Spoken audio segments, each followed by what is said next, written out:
Hello, my bells and bows. I'm your host, Belle, and you're tuned in to Becoming Well with Belle on TGR Fit Radio. So, today we will be discussing authenticity and what that looks like in your life. I'll be giving you some tips and some tricks that you can do to become more authentic and just explaining ways that it can make your life better and help you become a better person. And I'll also share ways that it's made me a better person, a better mom, a better therapist, a better sister, friend, lover, all those things. Um, so, jumping right into things, authenticity is the quality of being genuine, true to yourself, and just making sure you're in alignment with your own values, having your own core beliefs and emotions. Um, One thing for me with authenticity, I guess I would say that I feel like I've always been authentic to myself, but there were times that I would be in a space or in a room and I didn't necessarily agree with someone that was speaking or something, and I didn't speak up in that moment. But later, I felt like I should have, um, but I didn't, and that was because I was not authentic. Um, but I think having my son is something that caused me, well, it really kind of forced me to be authentic because I am his advocate. And when you have a kid, people are always trying to tell you what to do, how to do it, when to do it, what to do, because, well, they're parents too. And even though they have your best interest and your child's best interest at hand, sometimes people can overstep. So I had to become more authentic to stand my ground and be able to be the best mom that I could be for my son. And again, that's being true to myself, making sure that I'm in alignment with my own core beliefs and my own goals, and learning how to be a mom. People can tell you things all the time, but I know what's best for my child. It's intuitive, it's within me, and I know what's best for myself. So I'm going to give you guys a quote from Brene Brown. Um, if you don't know who she is, she's Googleable. So Google her. And she has lots of TED Talks. She's on LinkedIn. She's on YouTube. She's everywhere. So just Google her. But she has a quote that says, "Authenticity is the daily practice of letting go of who we think we're supposed to be and embracing who we are." And that's just the idea of, I'll give you an example of someone who think they should be like a doctor or something, or that's what their parents want them to be. So they've been pretending to be there. You're going to school for that. And then you just kind of have to boss up on everybody and go to school for what you want to go to school for. Be who you want to be. Stop being who you think other people think you should be, or who they're telling you you are, or you're great at this, so you should be doing this, or you're a great chef, but you don't even like cooking. So you need to be true to yourself and embrace who you are, even if someone else may not think that what you're doing is so grand. Like, I have a friend who she says things like, "Well, I'm only a waitress." That's how she views herself. And I'm like, "Well, you're really good at hospitality. Like, God gave us all different gifts. Hospitality is your gift." But I think when she compares herself to her other friends, like, I'm a therapist, her other friend is a dental hygienist, her mom is a psychiatrist, her dad's a psychiatrist, her sister's the principal of a school. So she kind of puts herself at the bottom of the barrel. When that's not the case, what she does very well. That is a skill, to be hospitable. So she just has to walk in true authenticity. Just be authentic to herself. Um, Pretty much, when you know who you are, you won't feel the need to mimic someone else or portray to be something that you're not. You're just who you are, and you love yourself more for it. I think that um, societal pressures cause us to question or try to be something that we're not, um, and that has an impact on self-expression. So we have to be mindful of societal pressures and what other people have going on, and what they're doing, and just focus on ourselves and just stay in our own lane. Um, that's a barrier to becoming authentic. Another barrier is fear of judgment, not wanting people to judge you, and it can hold you back. And if you allow fear to hold you back, you'll never become who you truly are. You'll never um, be complete or whole. You'll always feel like something is missing because you're fearful. Another barrier is perfectionism, just the need to be perfect. You don't have to be perfect. A lot of times people won't do something until it's like perfect or they have everything together, all their ducks in a row. But sometimes things don't come together until you just jump out there and you just do it. You just do it and you figure it out as you go. And if you don't have the courage to do that, then you may never do it. Or if you're worried about what other people may think, you may never do it. I wanted to start a vending machine business, and I had a close friend at the time.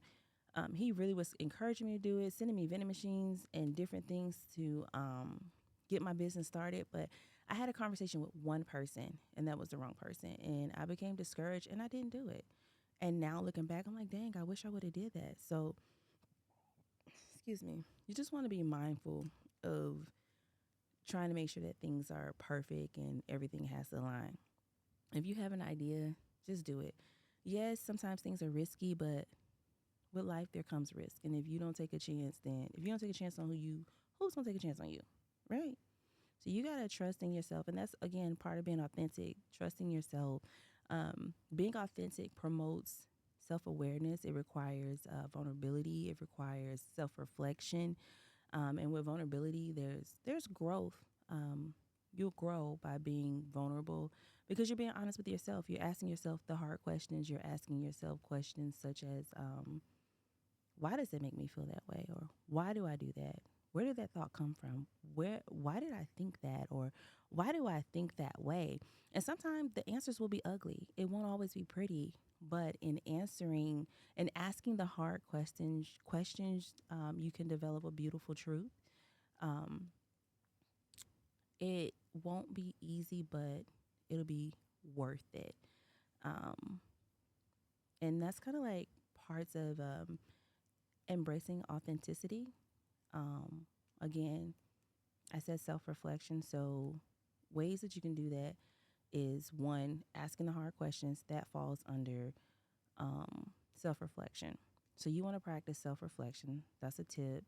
Um, I encourage journaling or meditation to increase self awareness. So, when I say meditation, that's kind of like getting yourself alone and by yourself and just in that stillness and in the moments of your quiet time, allowing yourself alone time by yourself. And that time, that could be in the bathroom, that could be in the morning when you're sitting in your car, just 5 or 10 minutes to yourself, allowing yourself to become one with yourself and ask yourself the hard questions. Again, like I said, it won't be pretty, it won't be beautiful, but the truth will come out. And if it's something that you find that you maybe feel shameful for or that you're not proud of, you can change it, right? It's something that you can change. So you have to ask the hard questions so you can identify the issue or the problem and promote growth and change. Um, you want to set boundaries. I talked about this on becoming, um, not becoming well Bell, excuse me, on my podcast. I talk about setting boundaries and the importance of saying no. And that's a part of being authentic. You know, sometimes people just go along with what everybody else want to do, but really you don't want to do it. I have a friend, Robin. I know you're going to listen to this. So shout out to my boo, Robin. Um, she always says, if we go out and we do something, y'all ain't got to go. Y'all ain't got to do it. Feel free to do whatever you want to do, but this is what I'm doing. She is a great example of someone being authentic and true to themselves, and just speaking up and giving other people the opportunity to do what they want to do and knowing that it's okay. You do whatever you want to do. You do not have to follow the crowd, and that is okay. Stand on business about you. Um,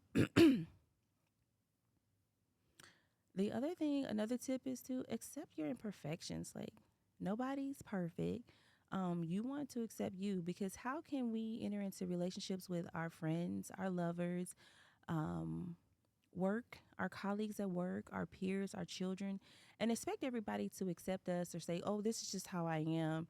But you don't even accept you. So, you know, you want to accept yourself. I would say that's one of the first steps, accepting who you are, being true to you, the ugly parts, the pretty parts, the shameful parts, every part of you. That's who make up you. There's nobody else in this world that's like you. You are unique. God made you the way that you are for a reason. So just remember self acceptance. That's part of self love. And this self love journey and this journey of wellness is just being unique to who you are and accepting your flaws and everything and not placing expectations on others that you don't follow yourself. The fourth tip I would give you is to surround yourself with support, making sure that you have a group of friends or family members or whoever you're close to, whoever's in your circle that uplifts you, that shares your same values and your core beliefs, and they encourage you to be who you are. They encourage your self expression, they encourage your crazy ideas. You need support. There is no man in this world that can make it alone. Even if they think they can, they can't. At some point, you're going to need someone. So, your tribe is very, very, very, very, very, very important. um, I would like to challenge you guys this week to, I would like to challenge you guys this week to um, get you a journal and practice self reflection for a week. Every day, give yourself 5 minutes, get along by yourself, think about your day, think about those moments that were not so pretty. Or even those moments that were pretty, because you need to know the ugly as well as the beautiful moments so that you can have a balance to who you are, know what you like and what you don't like. So when you show up in spaces and in different circles, you can know what's truly for you and which direction to go into. But 5 minutes to self reflect. If you get into an argument with someone or something, someone or a colleague, coworker, romantic relationship, any of those areas, I want you to reflect on it. Identify what the issue was, what made you mad, identify how you felt in that moment, meaning, was your heart beating fast? Did you begin to sweat? Did your palms get sweaty? Identify those things because if you were triggered, another thing that does is allow you to know, okay, when my palms get sweaty, I'm triggered. Or when I start perspiring under my arms, I'm triggered. That's self awareness. And in this moment, you're self reflecting.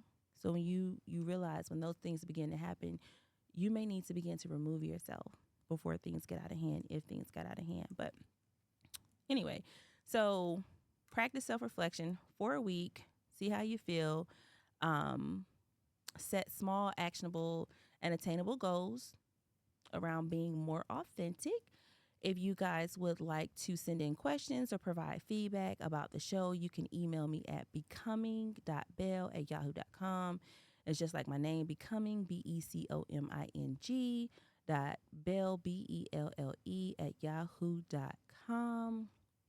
And until next time, I want to thank you guys for tuning in. This has been Belle, your host on TGR Fit Radio. And until next time, continue to overcome to become. I put you on.